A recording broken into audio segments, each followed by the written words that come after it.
Hello friends, welcome to Current Affair Funda, Free Education Revolution. Today we discuss the last set of 2015 के जो general science का जो section है उसका 2015 का जो हमने प्रीवियस ईयर के क्वेश्चन हम डिस्कस कर रहे थे उसका लास्ट सेट आज हम डिस्कस करेंगे.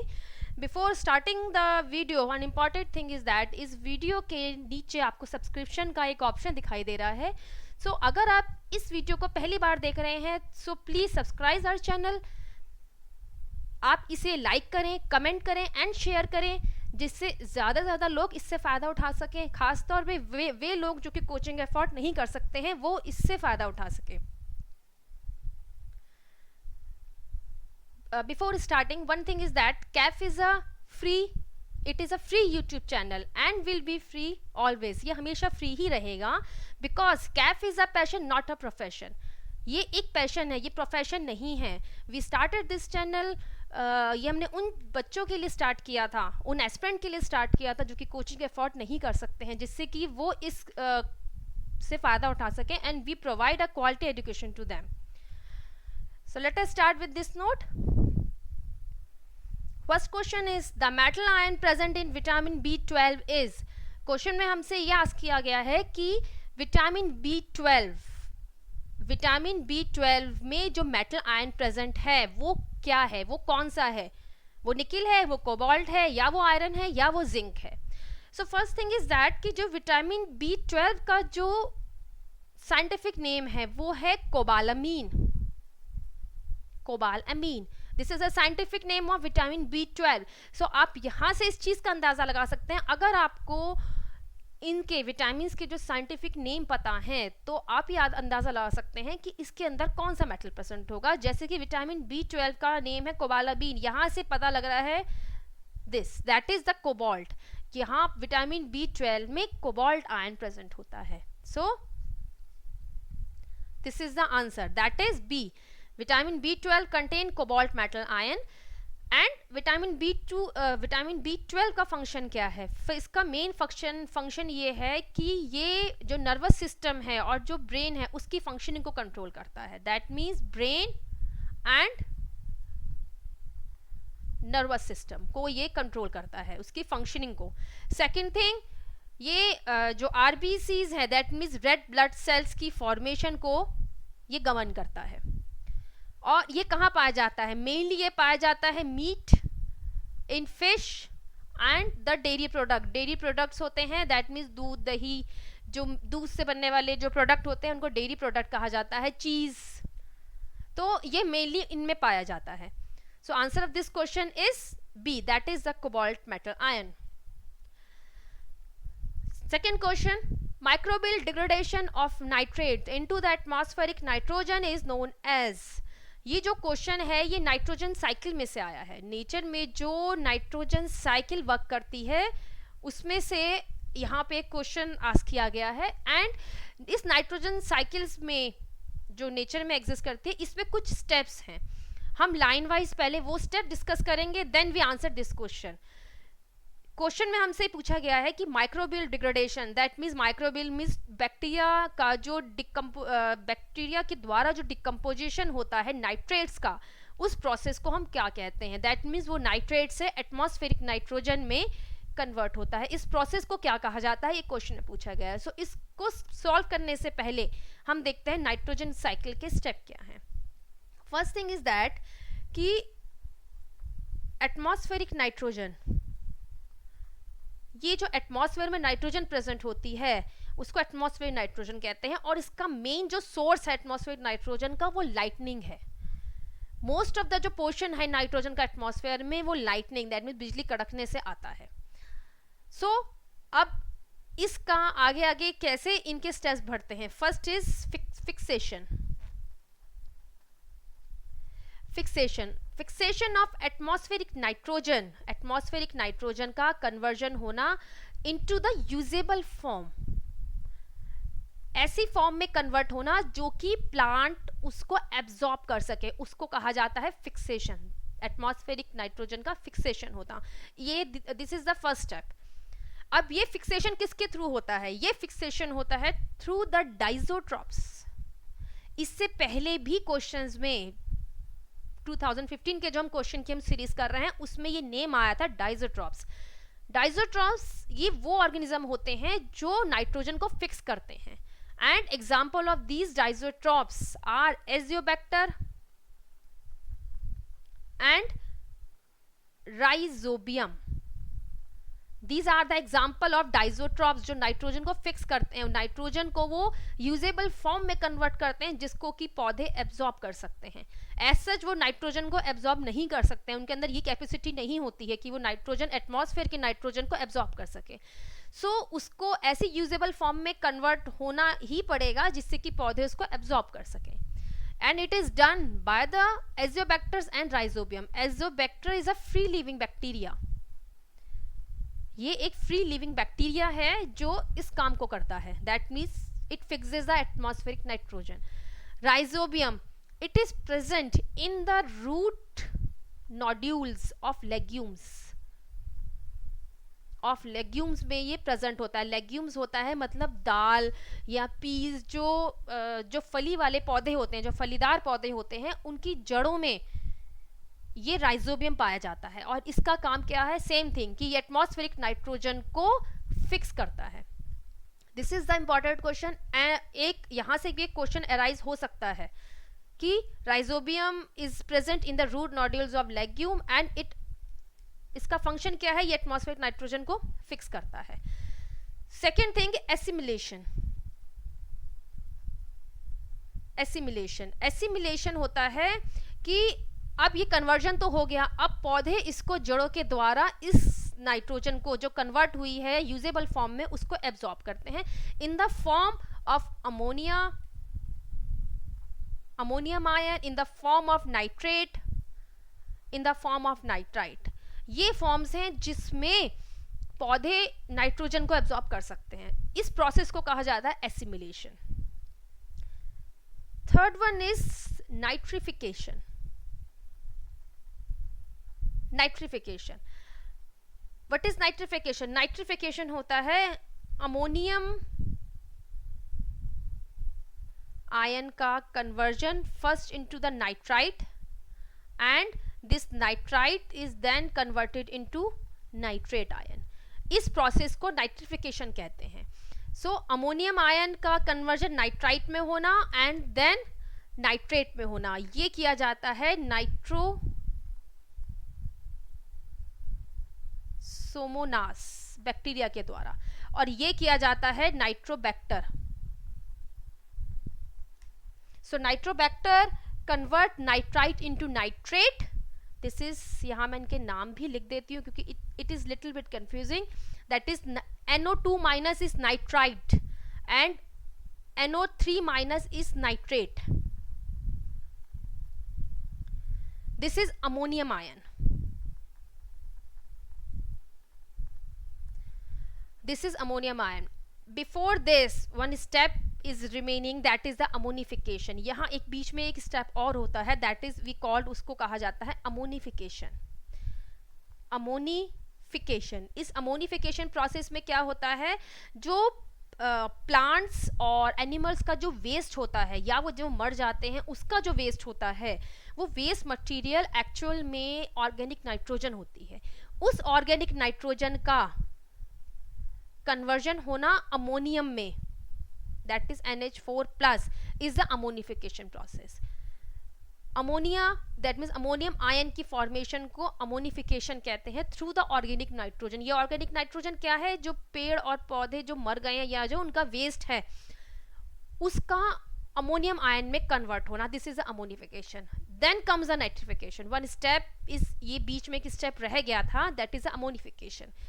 फिर आता है नाइट्रिफिकेशन का प्रोसेस एंड अल्टीमेटली जो ये नाइट्रेट एंड नाइट्राइट हैं, इन सब का this nitrate or nitrite is converted into the atmospheric nitrogen का वापस इसमें atmospheric nitrogen में convert हो जाना, this is we call the denitrification. ये जो process होता है इसे कहते हैं denitrification.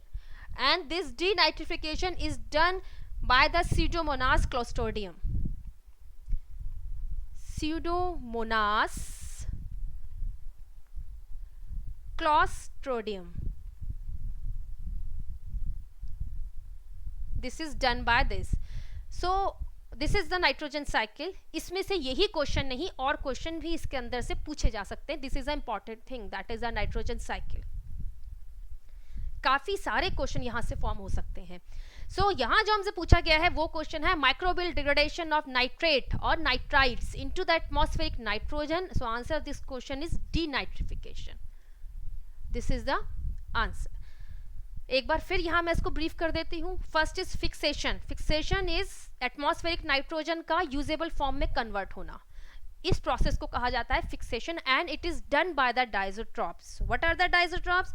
They are the organism which convert atmospheric nitrogen to the usable form.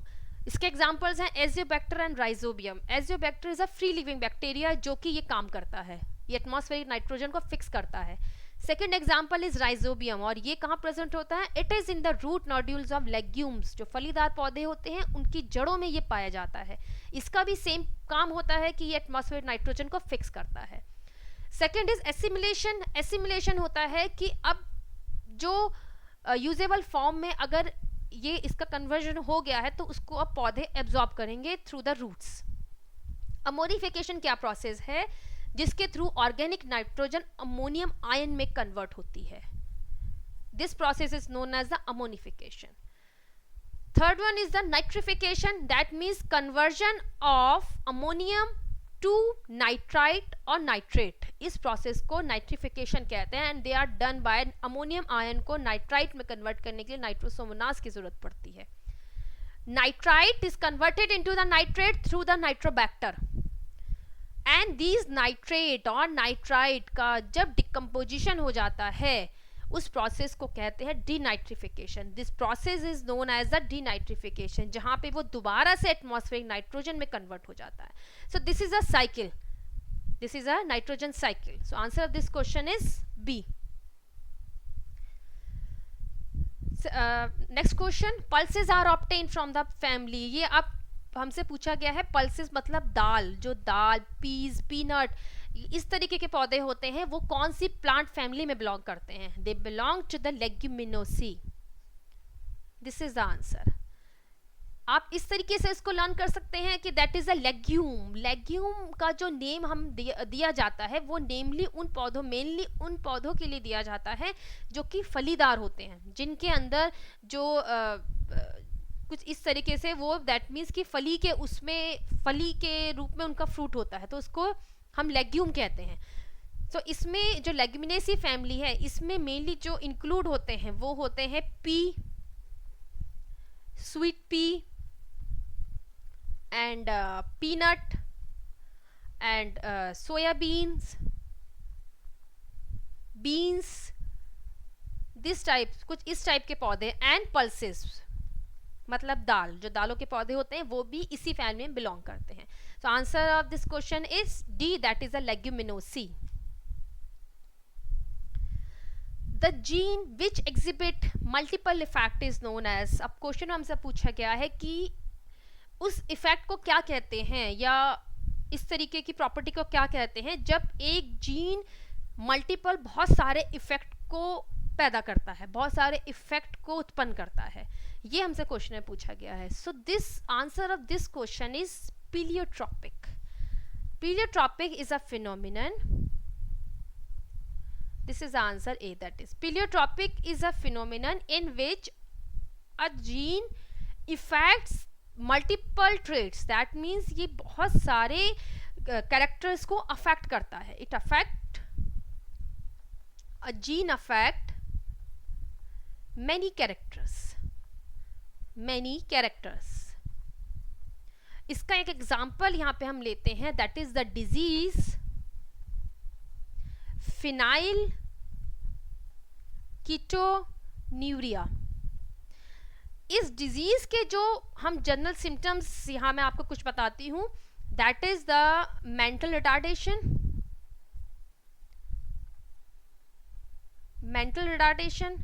And reduced hair and last one is skin pigmentation.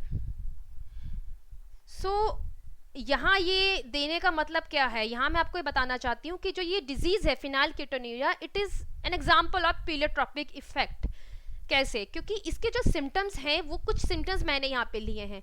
ये सारे सिम्टम्स जो कॉज कर रहा है वो एक ही जीन कॉज कर रहा है, they are cause by a gene, and उनके उसी एक जीन के अंदर म्यूटेशन के द्वारा, म्यूटेशन होता है change in the gene structure, gene एक ही है जो इन सब इफेक्ट को पैदा कर रहा है, इन सब इफेक्ट के ऊपर असर डाल रहा है। सो अ जीन अंडरगो म्यूटेशन, एक ही जीन है जो म्यूटेशन उसके अंदर हो रहा है एंड वो ये सब कैरेक्टर्स को जन्म दे रहा है। So this phenomenon is known as a pleiotropic effect. Answer is A. यहां पे एक टर्म आ रही है पॉलीजीन। पॉलीजीन, पॉली मतलब होता है बहुत सारा, मतलब मैनी, पॉली मतलब मैनी, मैनी जीन्स, जहां पे बहुत सारे जीन एक ही कैरेक्टर को अफेक्ट कर रहे हैं उसको पॉलीजीन कहते हैं। So, but answer of this question is pleiotropic. This is the answer. Next question is radioactivity is discovered by the Henry Becquerel. This is the answer. जो रेडियोधर्मिता का जो डिस्कवरी हुई थी वो हेनरी बैक्यूरेल द्वारा ही की गई थी। This is the answer, that is B. Next question, muddy water is treated with elm in purification process. It is termed as, muddy water होता है that means जो पानी के अंदर अगर मिट्टी को डाला जाए, मिट्टी को डिसॉल्व किया जाए, तो आप देखेंगे कि एक कंटेनर है, हम ने लिया, हम एक एग्जांपल लेती हूँ, कंटेनर में हमने पानी लिया और इसके अंदर मिट्टी को डिसॉल्व किया, मिट्टी इसके अंदर घुलेगी नहीं। आप इसे कितना भी चला लें, कितना भी इसको स्टर कर लें, वो एक सस्पेंशन फॉर्म करेगी, दे फॉर्म अ सस्पेंशन, मतलब कि वो डिसॉल्व नहीं होगा, उसके अंदर टिनी पार्टिकल्स सस्पेंड रहेंगे वाटर में, we call this the suspension. So अब क्या होता है कि अगर हमने इसमें फिटकरी के कुछ टुकड़े डाल दिए और एल्म के, Elm it is the ammonium aluminium sulphate, this is the name of Elm. और अगर पोटाश एल्म होता है तो यहां पर ये इसका पोटेशियम का सॉल्ट होता है, potash Elm. Potash Elm is potassium, aluminium, sulphate, this is the potash Elm. लेकिन हमने जो यहां लिया वो एल्म लिया है, that is the ammonium aluminium sulphate. तो अगर हम उसको लेते हैं तो first thing is that suspension, और या ये जो मडी वाटर है इसके अंदर टिनी पार्टिकल्स होते हैं, we call them as colloid, इनका कोलोइड कहा जाता है क्योंकि ये बहुत ही स्मॉल सस्पेंडेड पार्टिकल्स होते हैं and they have the varying size and charge also. इनका जो बहुत स्मॉल पार्टिकल जो सस्पेंशन में प्रेजेंट है उनको कोलॉइड कहा जाता है, और एक कोलॉइड क्या होते हैं जिनका साइज और चार्ज अलग अलग होता है, ये एक साइज के भी नहीं होते, ये एक चार्ज के भी नहीं होते हैं। सो वो इसमें घूम रहे होते हैं। तो इसी वजह से क्या होता है कि ग्रेविटी का इतना असर इनके ऊपर नहीं होता है, क्योंकि एक तो ये चार्ज हैं और दूसरा इनका जो साइज है वो वेरी कर रहा है, and third thing is that कि ये पानी से हल्के हैं, सो देयरफॉर ये ग्रेविटी के कंट्रोल में नीचे सेटल डाउन नहीं होते हैं। कुछ तो हो जाते हैं जो बड़े साइज में होते हैं वो सेटल डाउन हो जाते हैं, लेकिन जो मोस्ट ऑफ द पार्टिकल्स होते हैं वो इसमें सस्पेंडेड रहते हैं, एज सच इसमें घूमते रहेंगे वो। सो अब जब इसमें एल्म ऐड किया गया तो ये एल्म क्या करता है, it causes the क्लम formation, क्लम formation कर देता है। क्लम होता है आपस में पार्टिकल्स का जुड़ जाना, एक पार्टिकल फिर दूसरा पार्टिकल, इस तरीके से करके क्लम्स बना देता है। तो इस क्लम फॉर्मेशन को, इस प्रोसेस को प्यूरिफिकेशन में जब हम एल्म डाल देते हैं, इस प्रोसेस को कहा जाता है coagulation. This is the answer. और इस क्लम फॉर्मेशन की वजह से वो नीचे सेटल डाउन हो जाते हैं पार्टिकल्स, एंड ऊपर जो है वो साफ पानी ऊपर आ जाता है। This is the process. So answer of this question is C, that is a coagulation. an enzyme produced by HIV that allows the integration of HIV DNA into the host cell DNA is. अब इस question में हमसे पूछा गया है कि जो HIV है, ये HIV जो वायरस है, ये अपने DNA को होस्ट सेल के DNA में इंटीग्रेट कर देता है. दैट मीन्स उसको अंदर उसकी एंट्री कर देता है. और वो ये किस एंजाइम के द्वारा करता है? ऐसा वो कौन सा एंजाइम प्रोड्यूस करता है जिससे कि वो होस्ट सेल के डीएनए में इनकॉर्पोरेटेड हो जाता है? So before going to this question there is some concept. हम इन सब के बारे में डिस्कस करेंगे कि ये सारे ही एंजाइम्स हैं जो डीएनए के ऊपर एक्ट करते हैं. That is DNA gyrase, ligase, integrase and helicase. So line wise हम डिस्कस करेंगे कि ये एंजाइम्स क्या करते हैं, क्योंकि ये यहाँ पर एक क्वेश्चन पूछा गया है, लेकिन यहाँ पे काफ़ी सारे क्वेश्चन इसी कंसेप्ट पे पूछे जा सकते हैं. This is a important thing.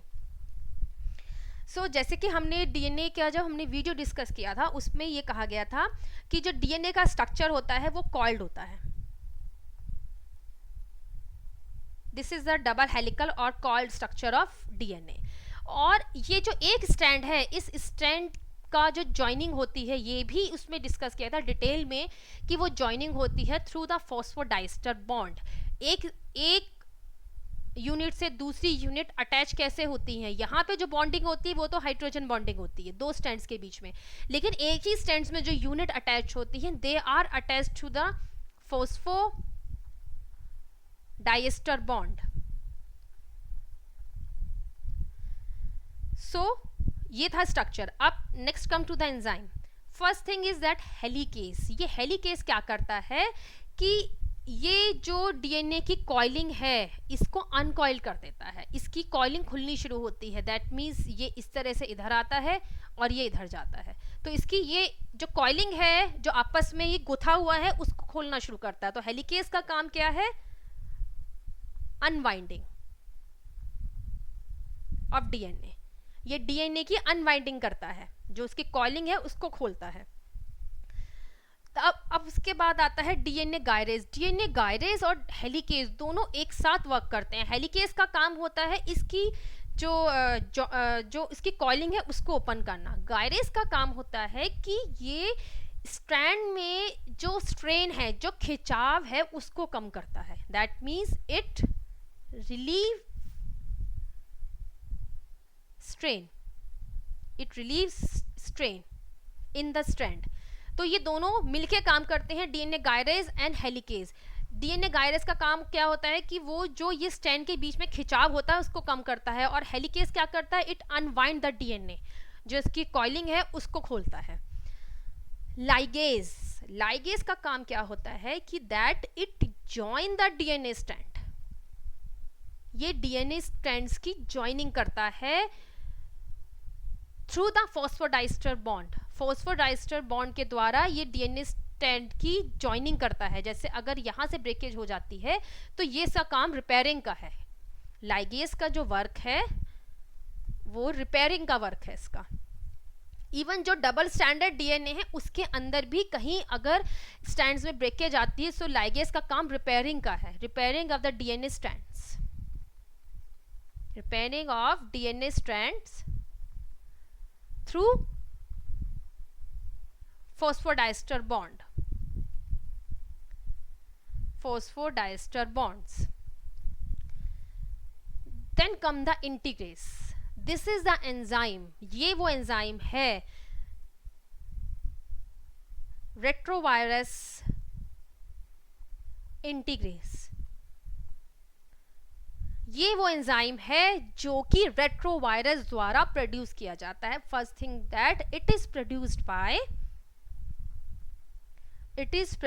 Bye retrovirus like HIV. HIV is a retrovirus.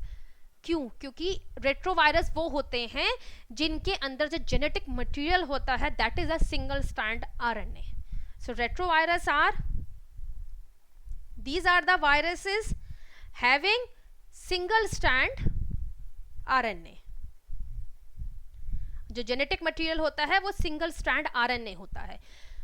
तो दिस इज द जो HIV है वो रेट्रोवायरस है. Before coming to the functioning of this retrovirus integrase, one important thing is that कि virus के अंदर क्या होता है, जैसे कि जो नॉर्मल वायरस है जिसके अंदर DNA is a genetic material, तो DNA first converted into the RNA and this RNA converted into the protein, that is DNA पहले आरएनए में कन्वर्ट होता है थ्रू द प्रोसेस ट्रांसक्रिप्शन, इस प्रोसेस को ट्रांसक्रिप्शन कहा जाता है, and RNA into the protein through the translation, इसे ट्रांसलेशन कहते हैं। सो रेट्रोवायरस में क्या होता है, क्योंकि यहां पर RNA is a genetic material, तो पहले ये आरएनए कन्वर्ट होता है डीएनए में through the enzyme reverse transcriptase, this is the enzyme which causes this process, क्योंकि अगर डीएनए आरएनए में कन्वर्ट होता है इस प्रोसेस को कहते हैं ट्रांसक्रिप्शन, लेकिन यहाँ आरएनए जो उसका जेनेटिक मटेरियल है रेट्रोवायरस का वो डीएनए में कन्वर्ट हो रहा है, इंटरमीडिएट डीएनए बन रहा है, और ये इस प्रोसेस को कहते हैं रिवर्स, मतलब होता है उल्टा, ट्रांसक्रिप्शन का उल्टा होना, and it is done by the enzyme reverse transcriptase, this DNA is then incorporated into the host DNA, ये होस्ट डीएनए में जुड़ता है through the enzyme integrase, that is the enzyme. यहाँ पे इस एंजाइम का काम क्या होता है कि ये जो वायरस का जो डीएनए है उसको होस्ट के डीएनए में इंसर्ट कर देता है, तो अब जो प्रोटीन बनेगा वो प्रोटीन के अंदर इंफॉर्मेशन जो है वो होस्ट डीएनए की भी होगी, साथ में वायरस डीएनए की भी होगी, तो इस तरीके से वर्क करता है कि वायरस किस तरीके से अपनी इंफॉर्मेशन को, अपने डीएनए को प्रोटीन में इंसर्ट कर देता है, अपनी सारी इंफॉर्मेशन प्रोटीन में देता है, इस तरीके से ये बॉडी के प्रोटीन को इफेक्ट करता है।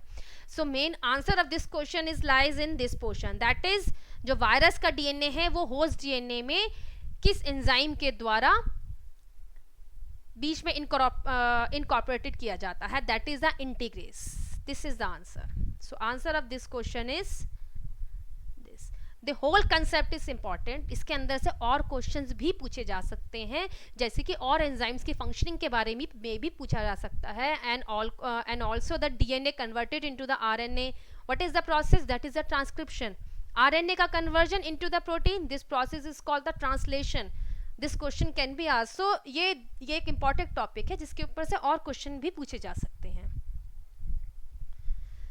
The true specific heat of gases are related by, यहाँ हमसे पूछा गया है कि स्पेसिफिक हीट का आपस में क्या रिलेशन होता है। Before discussing this question, come to the line, come to the word that is specific heat. अब स्पेसिफिक हीट क्या होती है?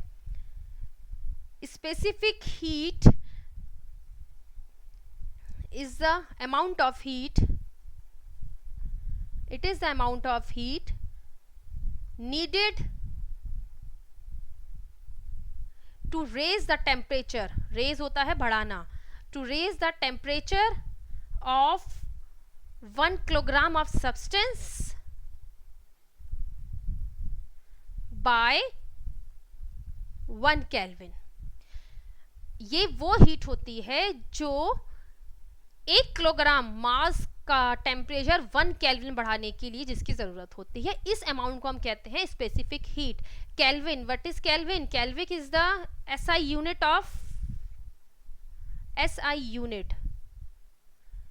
Of temperature. टेम्परेचर की SI यूनिट केल्विन है, नॉट द सेल्सियस। सेल्सियस इसकी SI यूनिट नहीं है, केल्विन टेम्परेचर की SI यूनिट है। दैट मीन्स कि जो स्टैंडर्ड यूनिट है वो केल्विन है।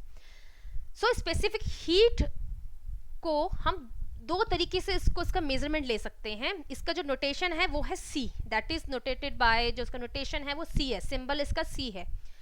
First is at the constant pressure, तो यहाँ पे P लगाया जाता है। इसका मतलब हो गया specific heat at constant pressure. Specific heat का मेजरमेंट सिस्टम का तब किया गया है जब हमने पूरे सिस्टम का जो प्रेशर है, जो दबाव है, उसको कांस्टेंट रखा हुआ है, मतलब एक वैल्यू पे स्थिर किया हुआ है। दैट मीन्स कांस्टेंट प्रेशर है। तब जो हमने वैल्यू निकाली है स्पेसिफिक हीट की, उसको Cp से डिनोट किया जाता है. What is Cv? Cv is the specific heat measured at constant volume.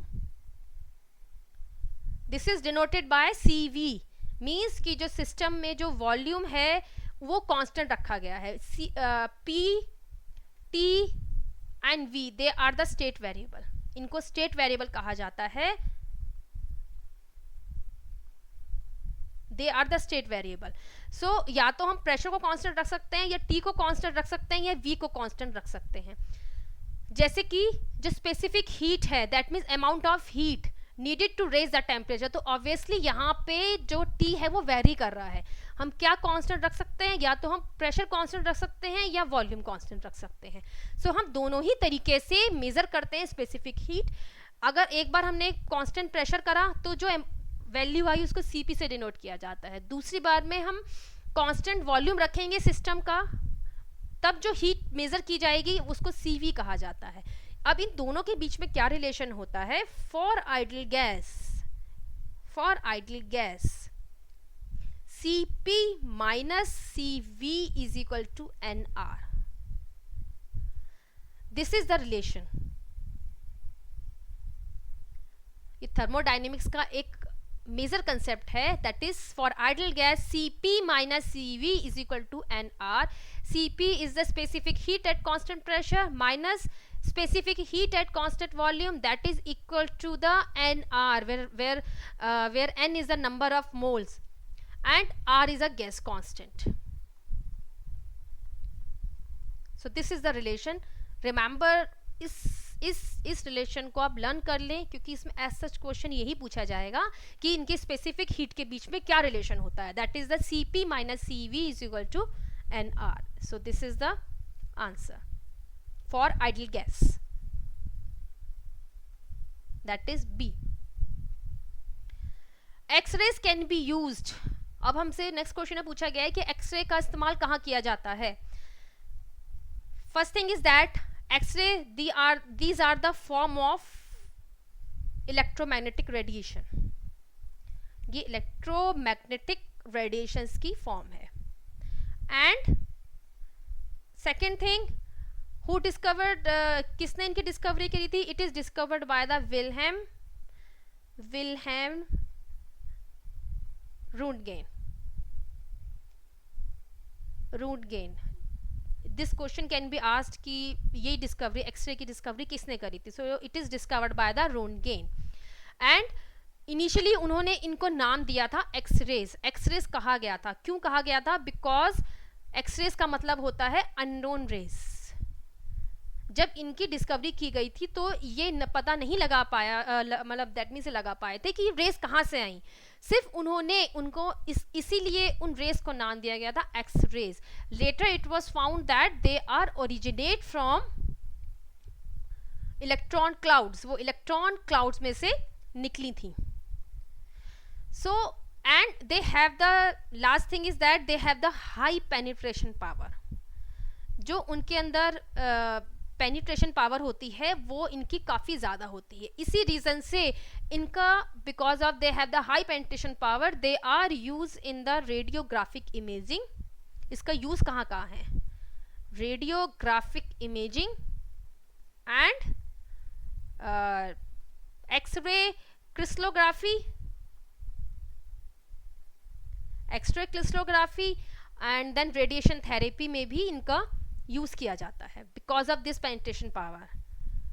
So radiation therapy, radiographic imaging, X ray crystallography and radiation therapy. X ray crystallography means कि जहाँ पे बिकॉज एक्सरेज की पेनिट्रेशन पावर ज़्यादा होती है, सो देयरफॉर ये crystals का जो स्ट्रक्चर होता है, जो उनका इंटरनल स्ट्रक्चर होता है, ये उसको डिटरमिन कर सकती है.